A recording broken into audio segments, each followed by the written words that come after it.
Oh, that's real. They're really doing that. Hey everyone, Henry Yellow here, welcome back.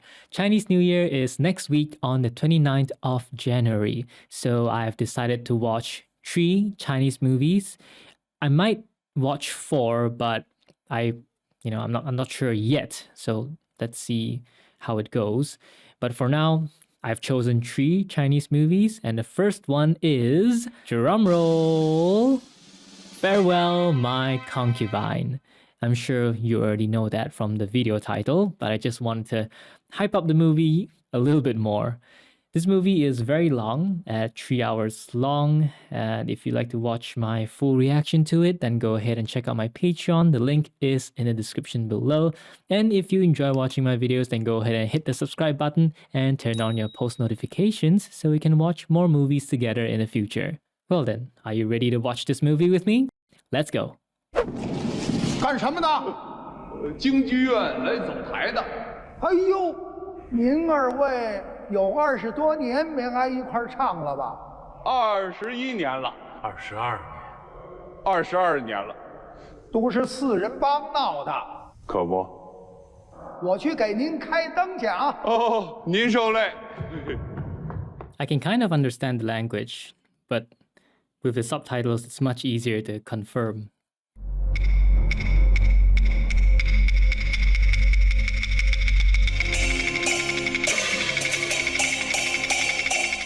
Oh, she's slitting her own throat. I get the feeling it's gonna be a tragic story. 1924, oh, the warlord era.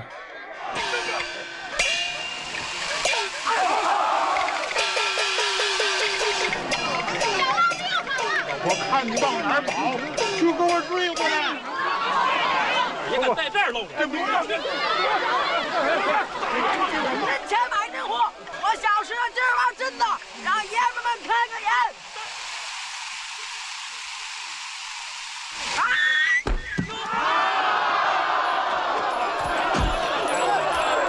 狗屁的大师兄，你他妈连个猴都演不了。 Didn't he save the day? Oh, the color came in. 您这孩子啊，没吃稀饭的命，您带回去。 But was that an extra finger? 不是养活不起，实在是男孩大了留不住。您只要收下去，怎么着都成。他祖师爷不赏饭吃，谁也没辙。生了，谁都冻冰了。 Oh, she cut it off. Oh, damn.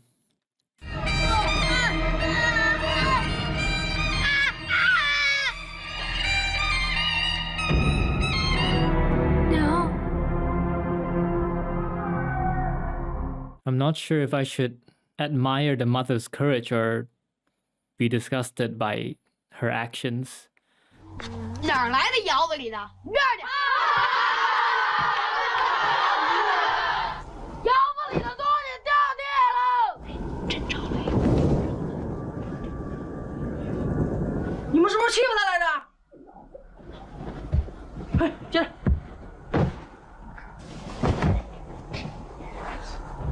是人的就得听戏，不听戏的他就不是人。 Oh. Forcefully stretch his muscles. 今儿个是破题儿，文章还在后头呢。豆子，忍着点。在替谁偷工减料呢？我练腿眼朝天，没留神底下。废话，唱戏这行当起，哪朝哪代，他也没有咱们京戏这么红啊！你们算是赶上了。 It's hellish training and a hellish punishment too. 外边我凉快去。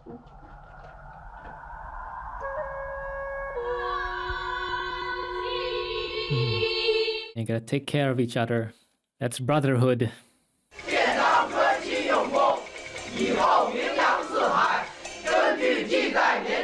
你的夜奔，回首望天朝，顾不得顾不得什么？玉溪奈若何？成，一字不差。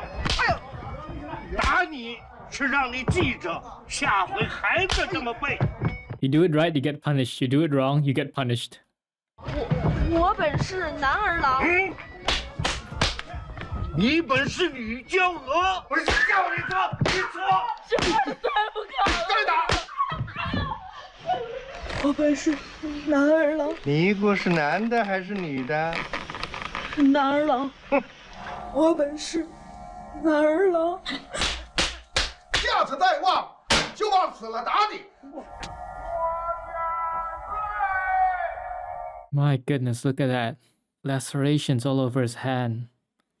赶上我要是给打死了，这一底下仨大字就给你了。 Beaten to death? It sounds like this might have happened before. Just imagine they have to put up with this for years. 天下最好吃的冰糖葫芦属第一，天天得拿冰糖葫芦当饭吃。 It's sad when you think they have their childhood taken away from them.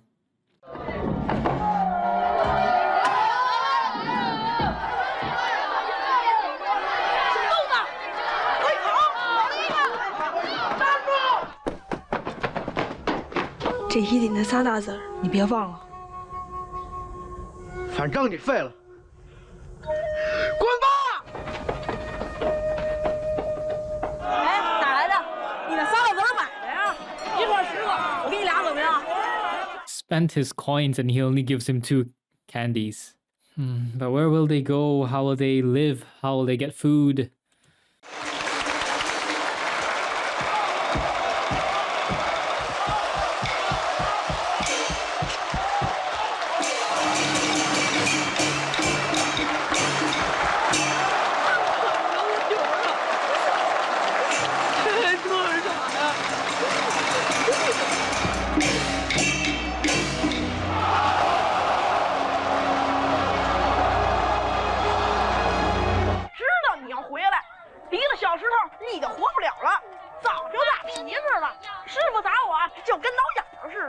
He talks big.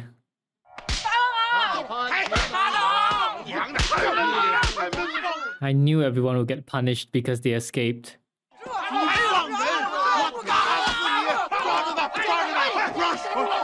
He's gonna beat him until they can't even sit down anymore.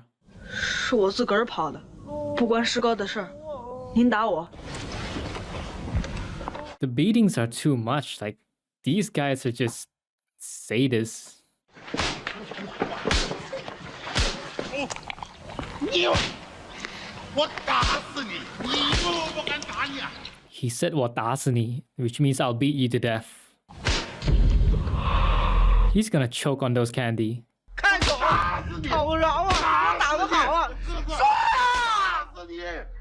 打死你！咱们，你把小偷打死了！ Oh man.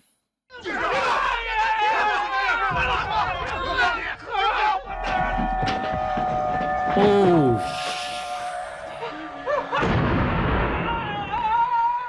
He'd rather kill himself than take the beating. Will it have to take suicide for them to learn their lesson?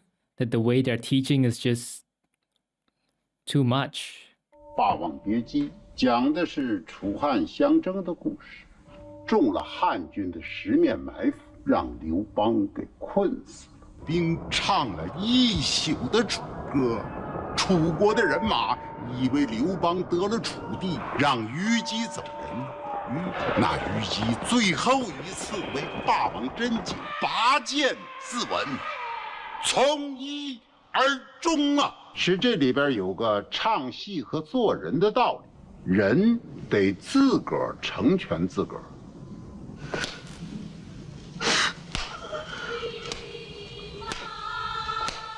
小豆子，快过来，快，来给经理请安呐！男怕夜奔，女怕思凡，就来段思凡吧。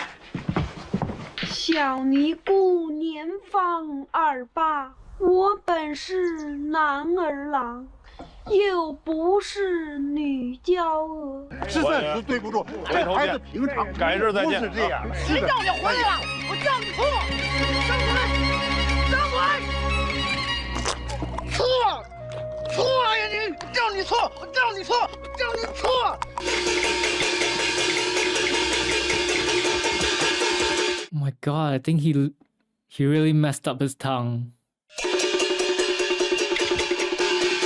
我本是女娇娥，又不是。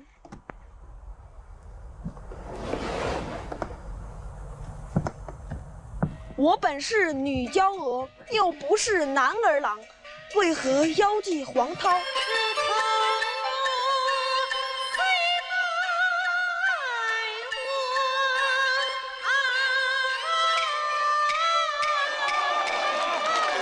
？They couldn't get a girl to play the role.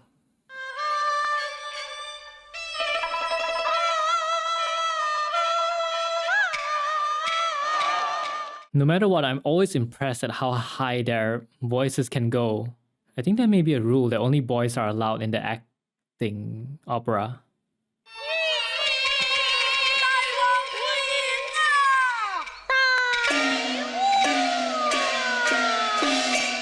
霸王要有这把剑，早就把刘邦给宰了，当上了皇上。 Nobody knows their years of hardship just to stand on the stage. 哎呦，当心呐！这可是把真家。看一遮生疼。俩孩子一块儿去吧，多少年的老规矩。关师傅，这您不明白就说不过去。 Oh, his scratch from the blade hasn't healed.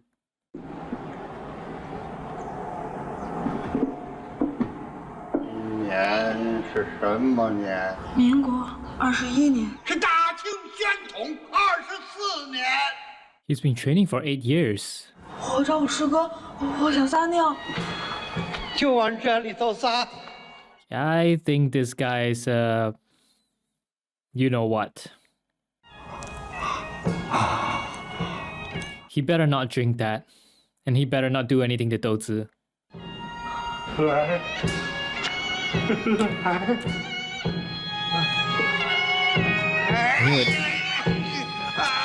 ，Absolutely disgusting. 到位，哑巴了，说话呀！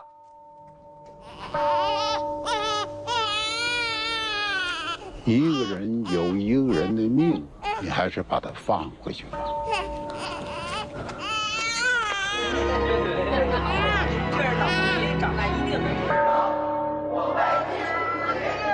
How much do you want to bet the baby was also abandoned by a prostitute at a brothel?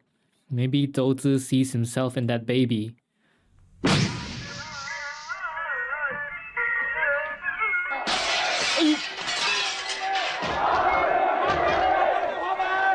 The war between Japan and China, 1937.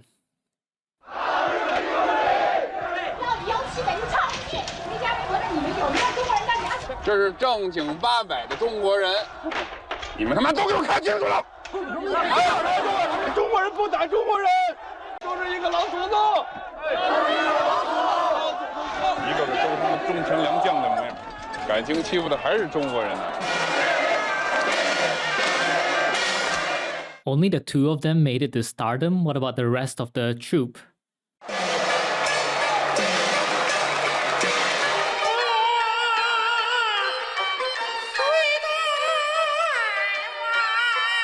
人戏不分，雌雄同在的境界。您给段子。此一翻林垒的多生机。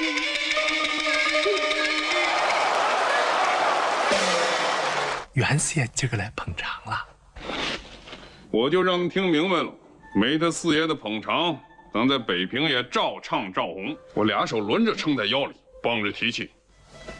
这儿谱的。 这儿，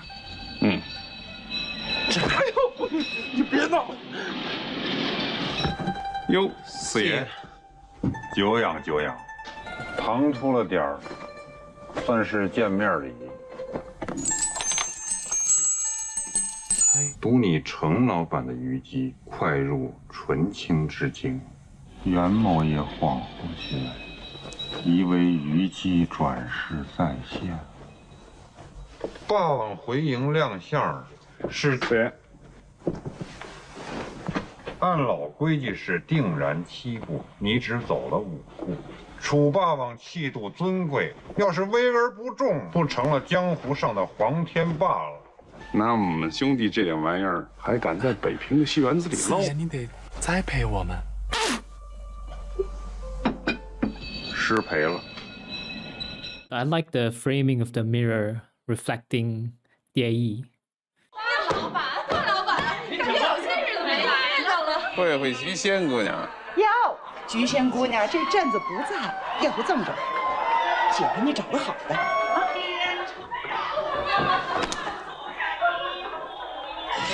哎呀，菊仙姑娘！现在我跳了。跳，前脚跳，我后脚跳，死光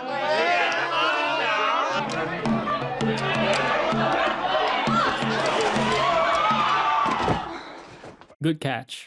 他们逼着我嘴对嘴的喂他们酒喝，王八蛋！你们跳啊！姑奶奶跳了怎么着？ Jump then, jump.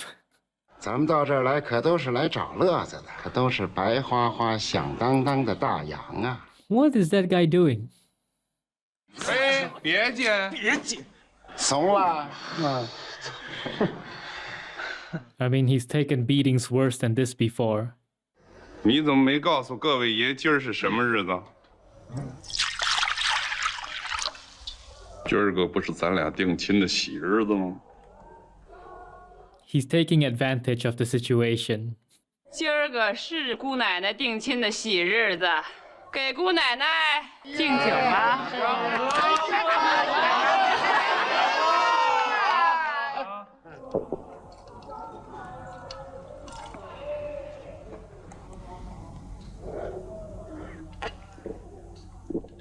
给各位爷醒醒酒。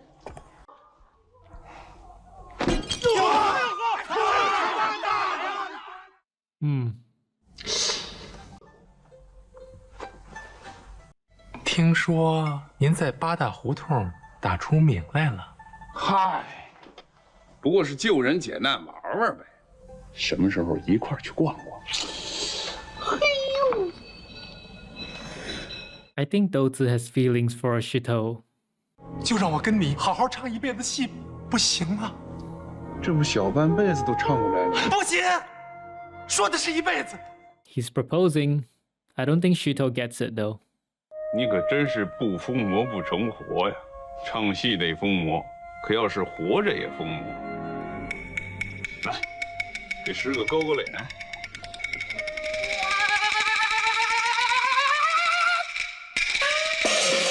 看来今日是你我分的命。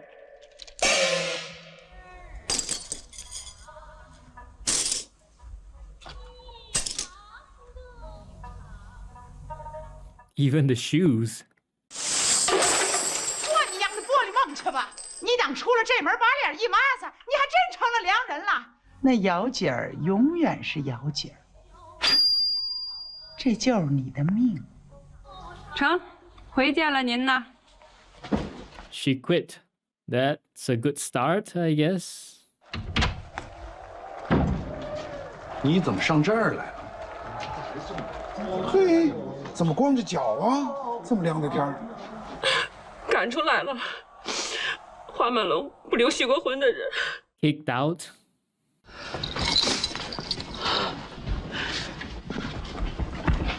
这是菊仙小姐，这就是我的亲师弟。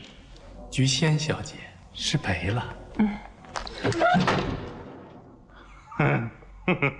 那杯定亲酒，可是你先喝了一半。菊仙命苦，有人当牛做马伺候你，你要是嫌弃他，他再跳回楼。今儿晚上就是定亲礼。Someone doesn't agree. 你挨哪儿学的戏呀？我哪学过戏呀？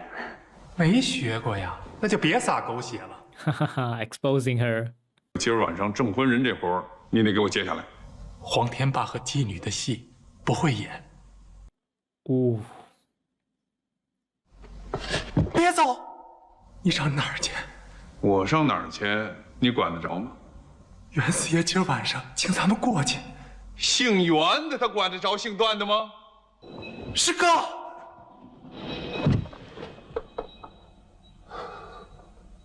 我恭候大驾了。The movie uses a lot of framing with the mirrors. Nice. Dozi loves Shuto, but Shuto doesn't feel the same way. 这把剑有些来历，张家破败时是费了大周折弄到手的。果然世上的事是踏破铁鞋无觅处啊！你我之间不言钱，那个字眼实在不雅。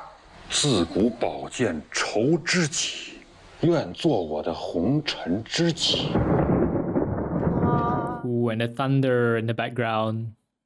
今晚一起苦了身。别动，这是真家伙。 I think he really wanted to do it for a moment there. 一笑万古春，一啼万古愁。非你莫有。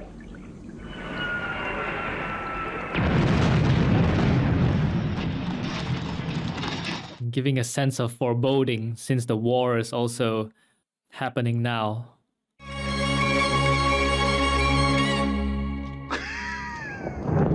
这面子你总算给师哥了，你认认。好好见，又不上台，要见干什么？ He doesn't recognize the sword. 今儿个你可是来晚了，该罚你一杯。对，多谢菊仙小姐，从今往后，你唱你的，我唱我的。哎，别了，我这程老板，日本这场。高力士，师弟说，这梅子得勾得立着的才有味儿。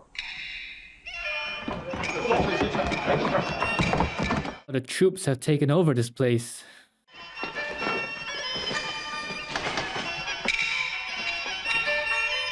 哥们们，哎，你看这个海军，您得让他给我脱下来。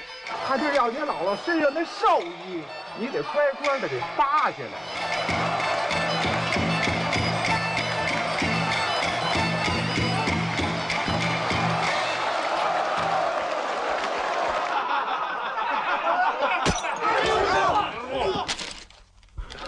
跟日本人说，我马上就去。哎，这就是讹您呐，去给他们唱一回去。蝶衣呢？蝶衣，你赶紧的呀！都说日本人会放狼狗掏人心吃。 I've heard that Japanese torture methods during the war were absolutely inhumane. 可是，在您的手上让人逮走的。小楼打小是怎么带你的？您知道就好。干脆明说了吧，您倒是去还是不去？ 我明白你的心思，要不这么着吧，你只要囫囵个的把小楼给弄出来，我哪儿来哪儿去，回我的花满楼，躲你们俩远远的。这可是您自个儿说的。 But the fact that Jusen would even make that proposal means she does love Xiaolou also. The thing is, if Jusen didn't walk in just now, Tie Yi would have also gone to save Xiaolou anyway.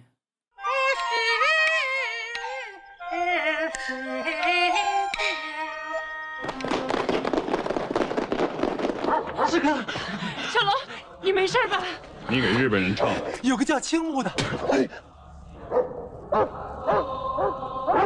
Xiaolou's pride is too strong. He wouldn't bow down to anyone, especially not the invading Japanese army.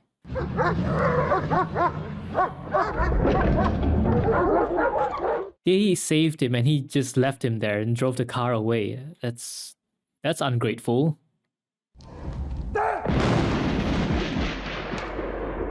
Executing the rebels. The two scenes form such a contrast. Execution and then marriage.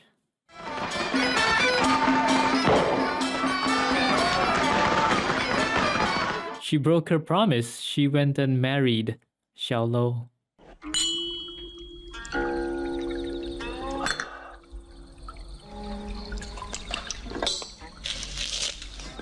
Oh, dang.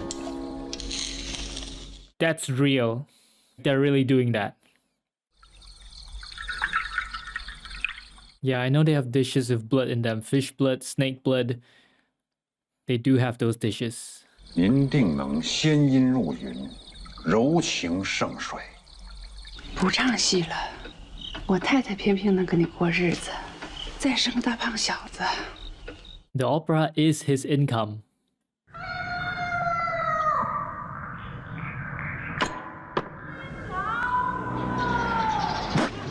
He started smoking. Oh, that's going to ruin his voice. 关老爷说让你去哪？不去，没脸见师傅。师傅，是两位角儿来了。徒弟该死。哎呦，受老朽一拜呀！徒弟不敢。而今什么你们不敢？小豆子，小石头。现在成角了，头大了，到了这个时候就不忍心了。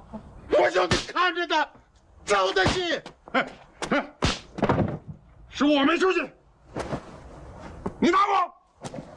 老爷子，你打他也成，你得先告诉我一声啊。举剑。哟，您是花满楼那姑娘不是？您可得坐好，喝好啊！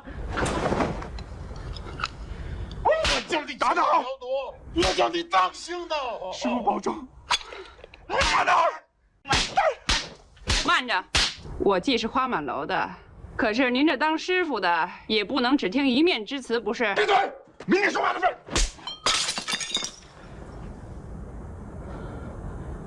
再打呀！你再胡气，打死你！哎，别拦住我！今儿个你打死我，算你赚了一个。She's pregnant? 谁让你们俩站起来？哼，你也是个快当爹的人了。快进来！ The master still has power over them. It's the master-pupil relationship.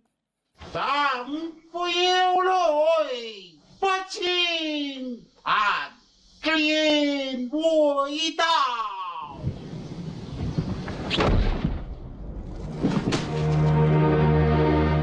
Heart attack.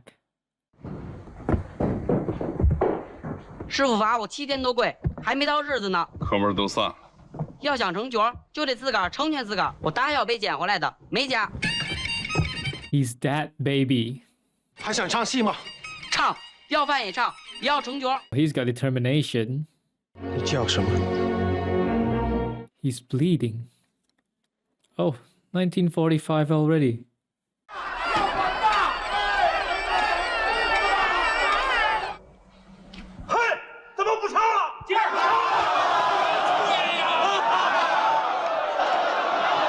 这戏园子里头没有用手电筒晃人的规矩，连日本人也没那么闹过。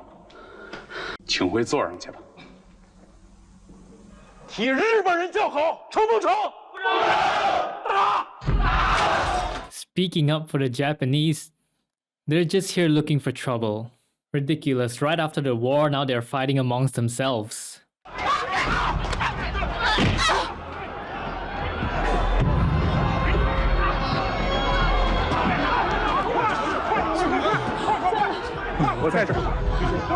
What happened? The Chinese shouldn't fight among Chinese. It's... 让开！至于劳动诸位弄出这么大动静，要罚款。好了，罚款。还要抓人呢？这戏院都砸了，人也快打死了，你们还要抓人呢？ Yeah, it's ridiculous and unfair. 程蝶衣犯的是汉奸罪。 Wait, this is something else. What do they consider betrayal? 段老板，孩子怕是保不住了。我真对不住你。 The ones to apologize should be the soldiers.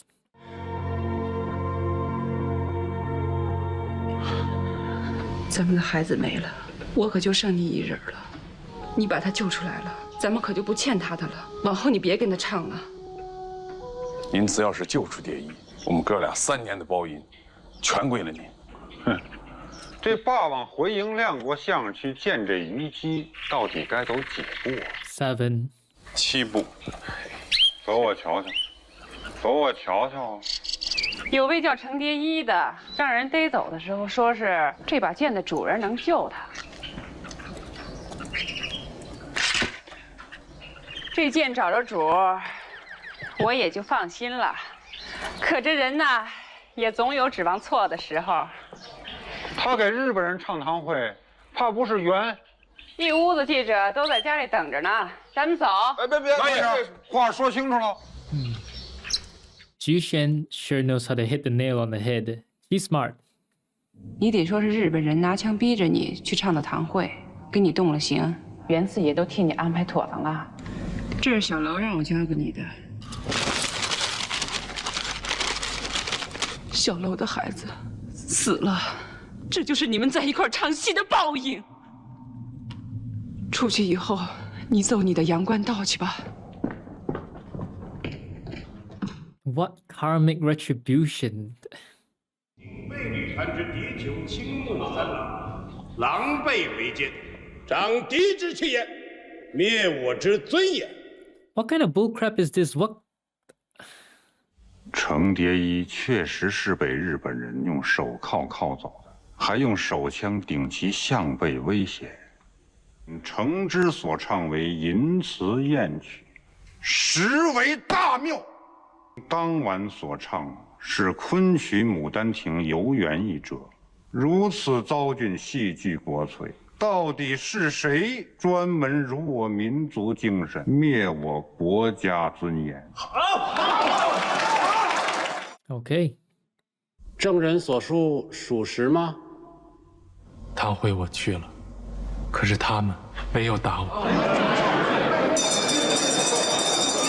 再仔细回忆一下，再做一次陈述。你们杀了我吧！ He'd rather die if he couldn't be with Xiaolo. It's just like the opera. The concubine kills herself.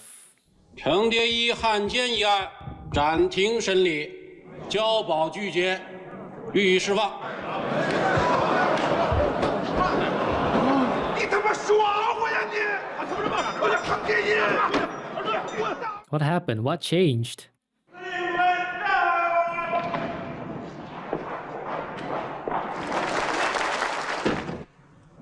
Oh, because someone wants to watch the opera. 民国才几年呢？说话人家就兵临城下，那共产党来了也得听戏不是？怎么的还敢打人家伤兵不敢呢？别瞎闹，闹哄急了，照打。还认得我吗？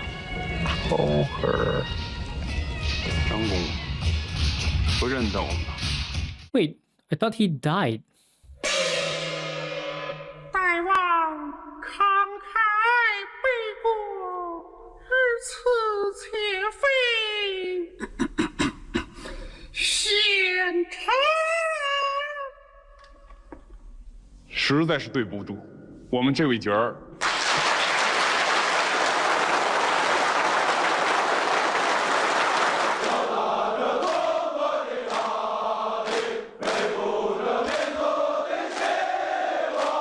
反革命分子袁世清一贯反共反人民，罪恶滔天，不杀，不作为平民犯，枪毙袁世清。 Now he's facing execution. Really a crazy turn of events. 不足以平民愤，就这么把原死给That's how it is. They want to use blood to appease the people. But really, it's not that the people want the execution, they're being convinced that the execution is the only way.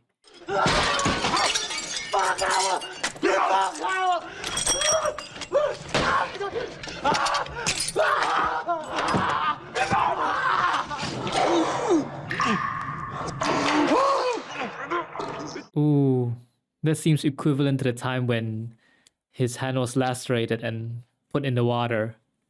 他要想把大烟戒了，还要脱几层皮呢，这才是个头。I see. 娘，水都冻冰了，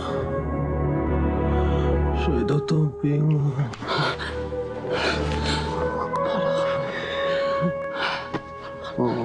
听上去给人好像。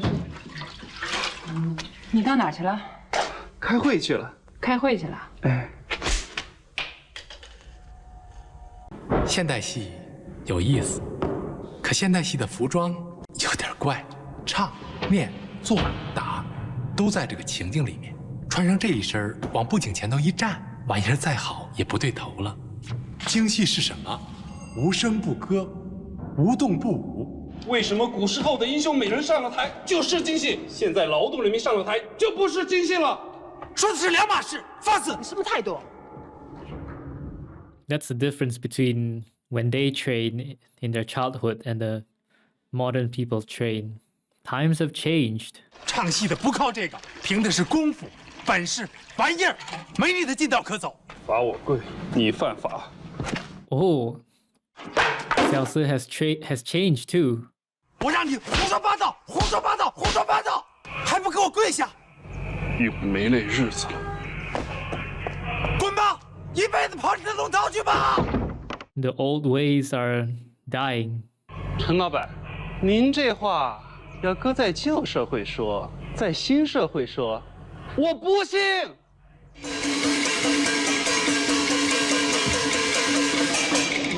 你知道？啊？我也是刚刚才知道。不对吧？昨儿开会，您可是在场的。你说的，你去通知蝶衣换角吗？啊？ 这话您说最合适，您同意了吗 ？Now he's being spiteful. 我他妈不唱，谁爱唱谁唱去，哪还唱呢？而今台下坐的可都是劳动人民，唱不唱，您自个儿掂量着。虞姬都上了，应该盯场了。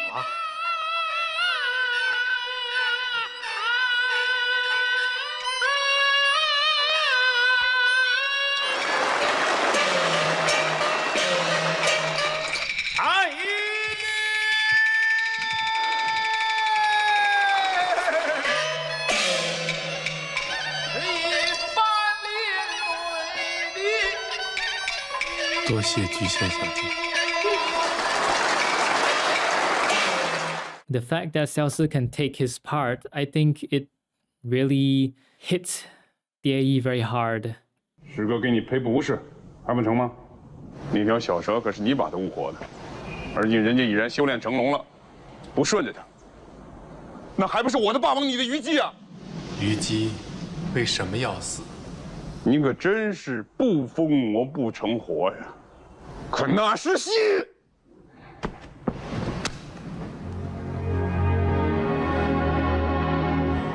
Oh no, he's really given everything up. Destroyed all his costumes, destroyed his career. The opera has changed and he does not want to be part of it. Cultural revolution. 社会主义革命的新阶段。 无产阶级文化大革命是一场触及人们灵魂的大革命。敢想敢说敢做敢闯敢革命。反正这俩杯子，我们就是要把火药味搞得浓浓的，留不住了。一起投过去。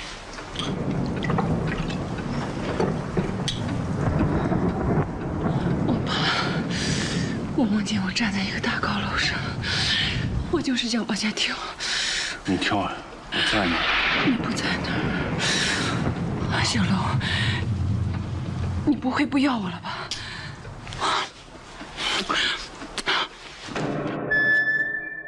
这把剑从哪儿来的？程蝶衣送给我的。当时你说过什么话没有？我记不得了。你再想想，你说过要对共产党怎么样的话没有？啊？绝对没有。要有人证明你说过呢。王八蛋，让他出来！我给您提个醒儿，还敢惹人家伤兵不敢呢。All because something he said verbally. 拉坤，你血口喷人！你说共产党来了，你也照打不误。没有，我没说。This is oppression. 你不是从小就拍砖吗？拍给我瞧瞧。拍啊！ Yeah, it's complete oppression of the individual.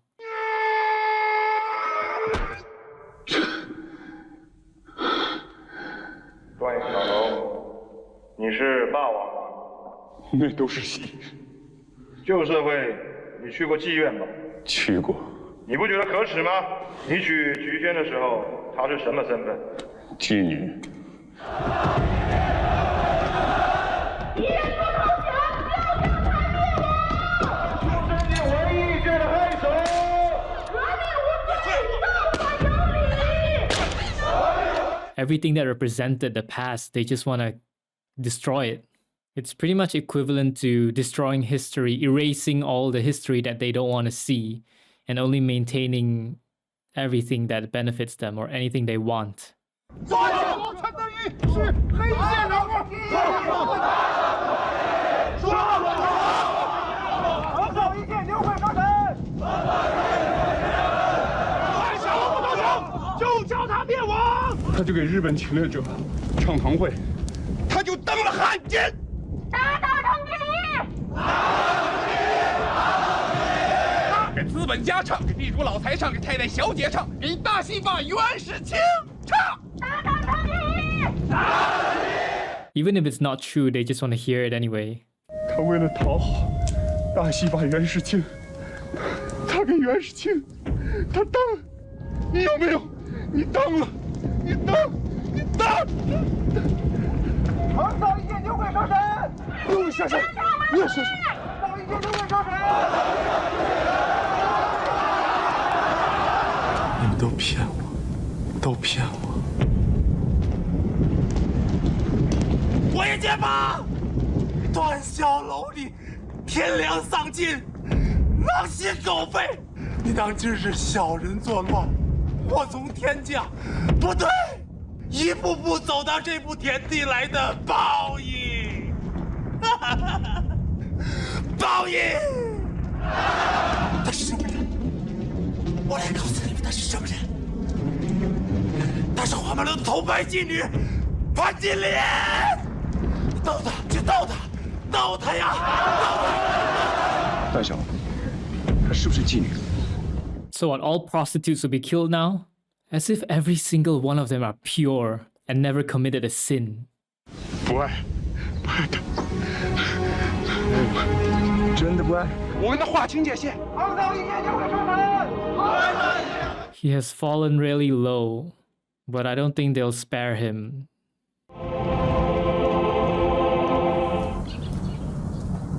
Huh.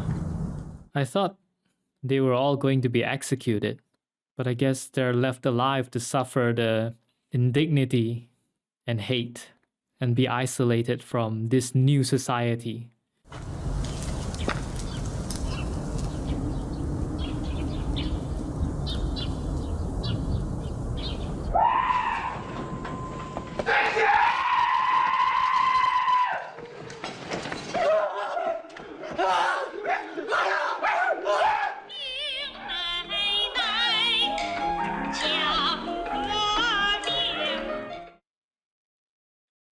Her dream came true.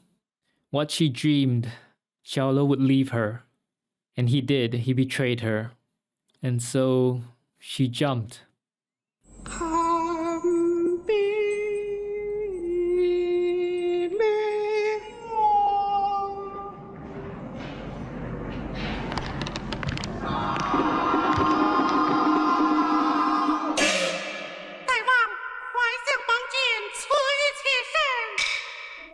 不亏心此断金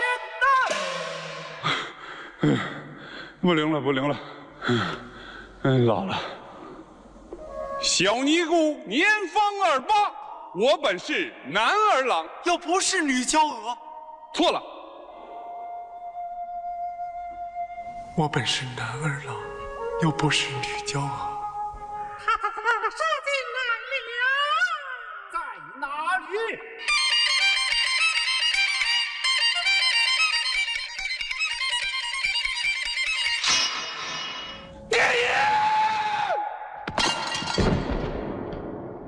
？What do you mean? 小豆子。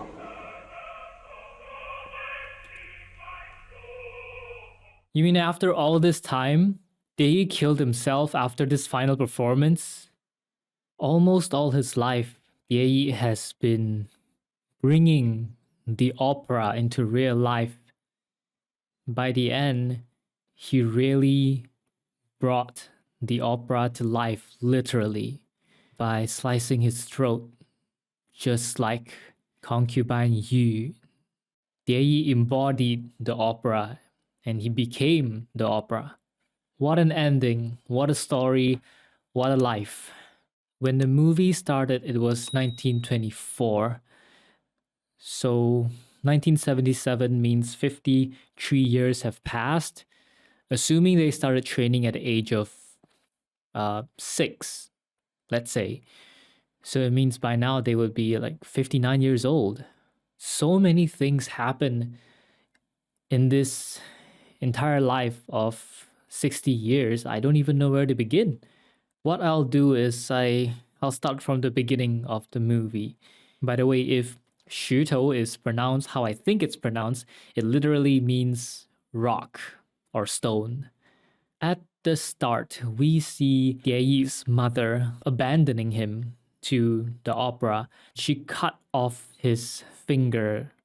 It's hard to believe even now, but I guess that was her way of giving Dieyi a chance at life, because she could not possibly bring him to continue staying since she was a prostitute. You know what? That's one thing I want to say. Like, if Dieyi is a prostitute's child, then what? In a new society, he should be shamed and isolated and looked down in disdain? All those people who punished and all these opera people, are they so pure? Do they not have mothers or grandmothers or great-grandmothers who worked as a prostitutes before? Wait, let me just get back to what I wanted to say first. When they were young, these children, they suffered such hellish training and punishment. They have their whole childhood taken away from them. I assume most of them are actually orphans, or maybe they were abandoned by their parents. Their life is bound by contract to the opera master or the trainer. You might say that that type of training is good at building resilience, building endurance. Yes, but I feel like it's a bit excessive. So excessive, in fact, that one of the children killed themselves. And I believe some children might have been beaten to death. Let's skip ahead to their first performance. After the performance, Mr. Zhang invited Dieyi to his room and did some things to him. How old was Dieyi at the time? And he had to experience that. You know what? I don't even want to talk so much about it, but Mr. Zhang got what was coming to him, but I think he should have gotten worse. One thing that I'm always impressed with these kinds of operas is how high their voice could go. That's always impressed me. Like, how do you do it? In the movie, it's never shown whether Dieyi actually trains his voice to go that high or whether it's just his natural talent. But I believe they do train for it, because not every guy's voice can go that high, especially after your voice breaks, after puberty. Chinese opera singers, particularly in Peking opera, can sing very high notes due to a specific vocal technique that involves elevating the larynx, creating a thinner airstream, and utilizing a specialized xiaosang singing style which produces a piercing, high-pitched sound. So there is a special style that they use, a special technique. I assume that when they sing that high, they're actually using their head voice. And yet the breath control is so good and it still sounds so full. Very impressive skill. I had a question when I was watching the movie. Why did Tie Yi play a female role? Couldn't they get girls to play the role? In traditional Chinese opera, cross-dressing is common practice, with male actors performing female roles and vice versa. Because it was considered improper for a man to appear on stage with a woman, opera troupes commonly employ either all-male or all-female casts. The Qing dynasty, which lasted from 1644 to 1911, witnessed the rise of Peking opera, now considered a high watermark of Chinese culture. At the time, imperial government decrees prohibited women from participating in and even watching operatic productions. But even in plays with mostly male protagonists, there were usually a handful of female roles too. Consequently, all male troupes needed to cast certain men as women. Such actors became known as nan dan, where nan means male and dan refers to traditionally female theatrical roles. Okay, so at the time of the movie, they were still following this culture, and that's why Tie Yi was cast in a female role. But the other girls we saw on stage with him very likely were all females. The movie had very good framing using the mirrors, leading lines, rule of thirds, but I think the framing with the mirrors, that was especially good. There was also a particular scene with Ji Xian and the candle creating that depth because there's a candle in front of her, close to the camera, and a candle further away at the back. That one caught my attention, so I just decided to mention it. I'm talking about all of this in accordance to the notes I made, so it may seem like I'm jumping around the topics. The next thing that I want to mention is about the tortoise that got its neck cut.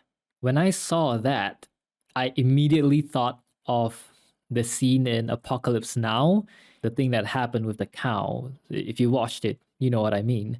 It isn't my first time knowing about soup made with blood, because even here in Malaysia, certain old dishes do still use, I think, fish blood, or I'm not sure, maybe duck blood in their broth, but I've never tried any of that. I think my dad even brought my sister, like many years ago, he brought my sister to a snake temple where they slit the throat of a snake and then collected its blood for people to drink. Wild, I know. But it seems like this thing that's called a blood soup is quite common. Chicken and duck blood soup, a blood soup popular in Shanghai. Shernaja Paluka, Belarusian soup made of duck, goose or pig blood, and clear broth. Zernina, or duck blood soup, a Polish soup made of duck, goose or pig blood, and clear broth. Dinuguan, a soup from the Philippines. Yeah. Pork blood soup is a soup in Thai cuisine. So yeah, this blood soup thing is pretty common all around the world. I've never tried anything like that, and I don't plan to ever try anything like that. I mean, I have drunk blood before. My own blood, that is, when I bite the insides of my cheek or accidentally bite my tongue. That's enough blood for me.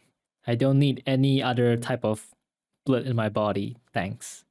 Unless I'm getting a blood transfusion, of course, like I don't even need to mention that. The Chinese take the nation's reputation and dignity very seriously, like honor and stuff like that.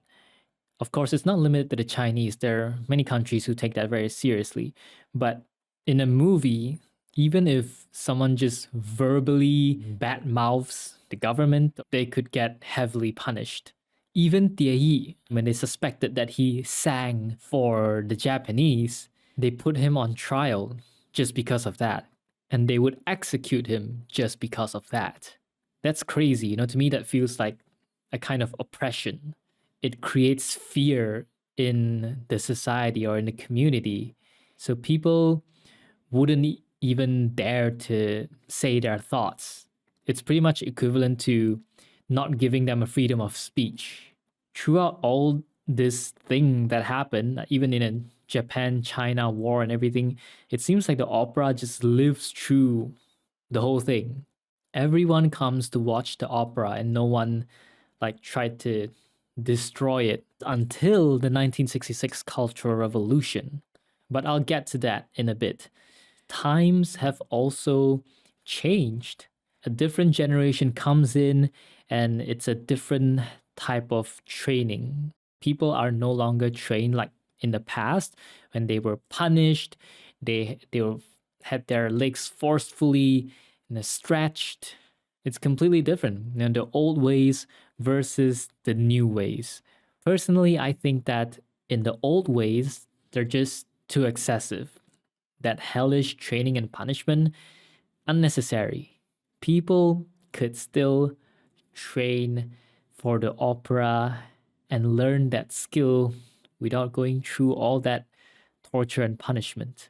We also saw Xiao Si was able to take over Die Yi's role as the concubine, and he still presumably performed very well. So it shows that the new ways of training also works. I think that's why Die Yi was hit really hard by that fact, because in his mind, he probably questioned why he went through all those years and sacrificed his childhood and endured so much pain to be in the opera. Xiao Si also underwent a huge change because when we met him, he was planning to kneel there for 7 whole days because that's what the master told him to do. But when Die Yi told him to kneel and accept the punishment, he rebelled. That particular scene clearly shows how the times have completely changed. The character development for the movie was also really good. We see how Die Yi changed as the years go by. But I think the biggest change happened with Xiaolou. In their childhood, he was like a protective brother. He has a big heart, he has a kind heart, and he helps Die Yi through the tough times. Then, when they started becoming famous, he became very prideful. He had a big ego. He would not stand being insulted or made a fool out of. Skip forward a few years, it seems like he learned how to let go of his pride, let go of his ego at the right times. And at the end, he betrayed Die Yi, calling him a traitor, exposing him and everything, even going as far as saying that he doesn't love his wife because she was a prostitute. Now we finally get to the 1966 Cultural Revolution. I have to at least know what this is about. Its goal was to preserve Chinese socialism by purging remnants of capitalist and traditional elements from Chinese society.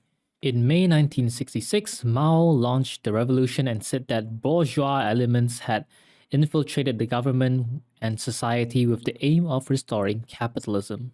I had to check how to pronounce bourgeois just now. The bourgeoisie are a class of business owners, merchants, and wealthy people.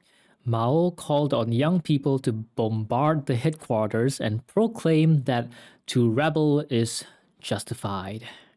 Many young people, mainly students, responded by forming cadres of Red Guards throughout the country. Maybe that's why we saw so many young people.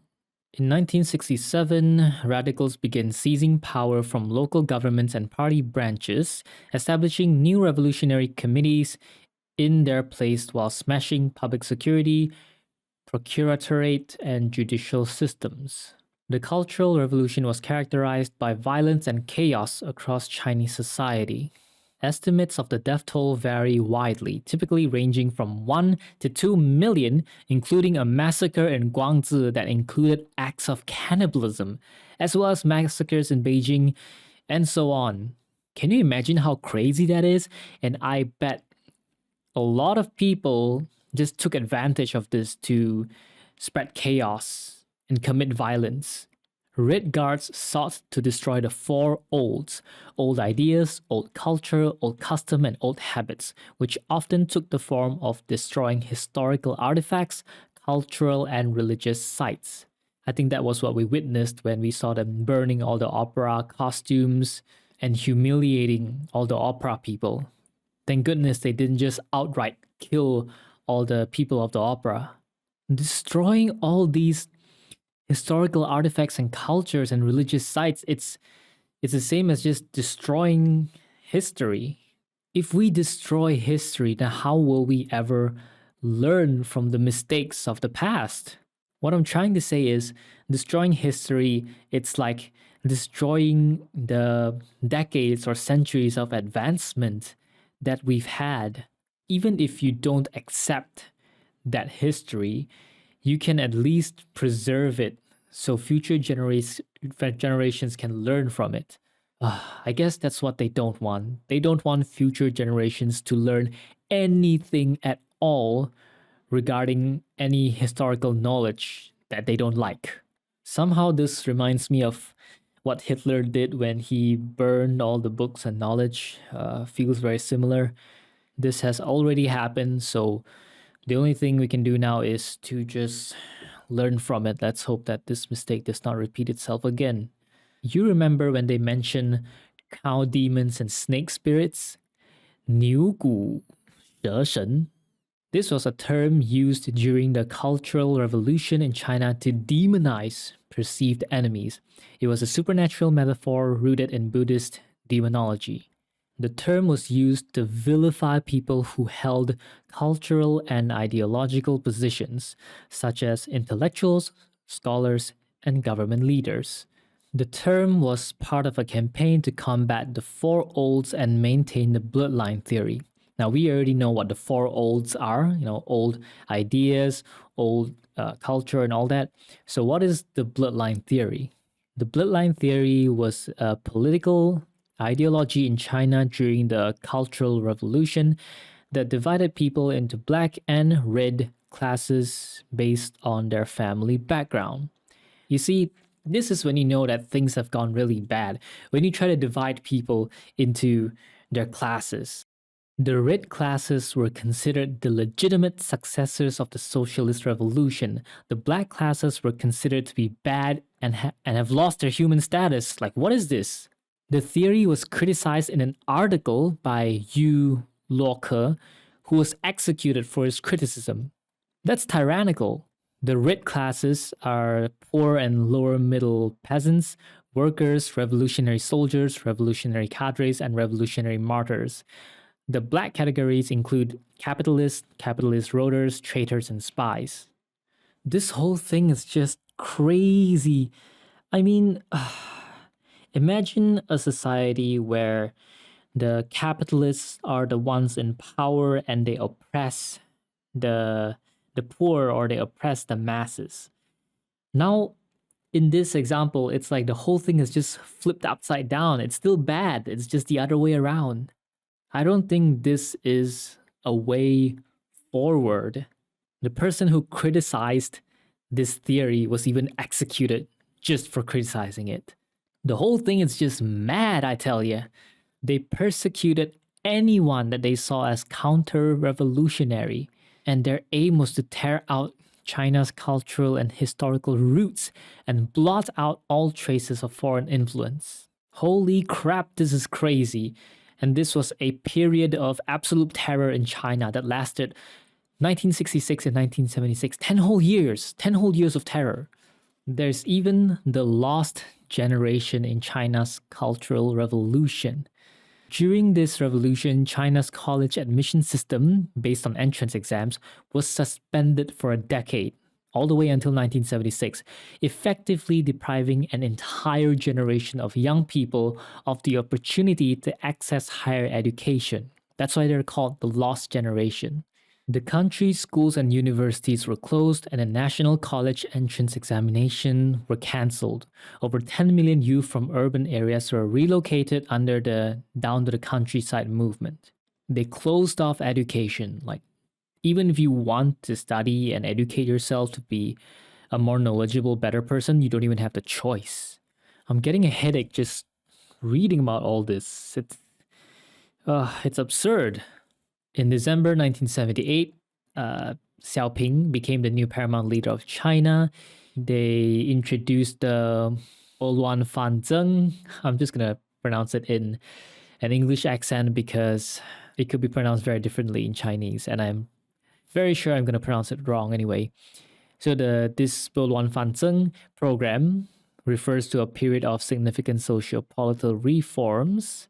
They also opened China, and they made this new Enlightenment movement, which was a massive social and cultural movement that lasted for over a decade. Great, it still doesn't explain what that is. This movement included promoting democracy and science, embracing humanism and universal values such as freedom, human rights, and rule of law, while opposing the ideology of cultural revolution and feudalism. Great, finally. In 1981, the Communist Party publicly acknowledged numerous failures of the Cultural Revolution, declaring it responsible for the most severe setback and the heaviest losses suffered by the people, the country, and the party since the founding of the People's Republic. It is often referred to as the 10 Years of Chaos, 10年动乱, or 10 Years of Havoc, 10年浩劫. Overall, it's a great movie, wonderful performance by the cast. It touched upon some of China's history and the Cultural Revolution. It's a tragic story of Tie Yi.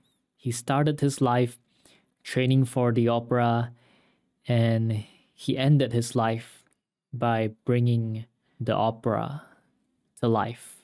There were many times during the movie that I was about to cry. It was a really wonderful movie overall. What do you think of Farewell, My Concubine? Let me know your thoughts down in the comments below. Thanks for watching this movie with me. Hope you enjoy my reaction, and I will see you in the next video. Peace.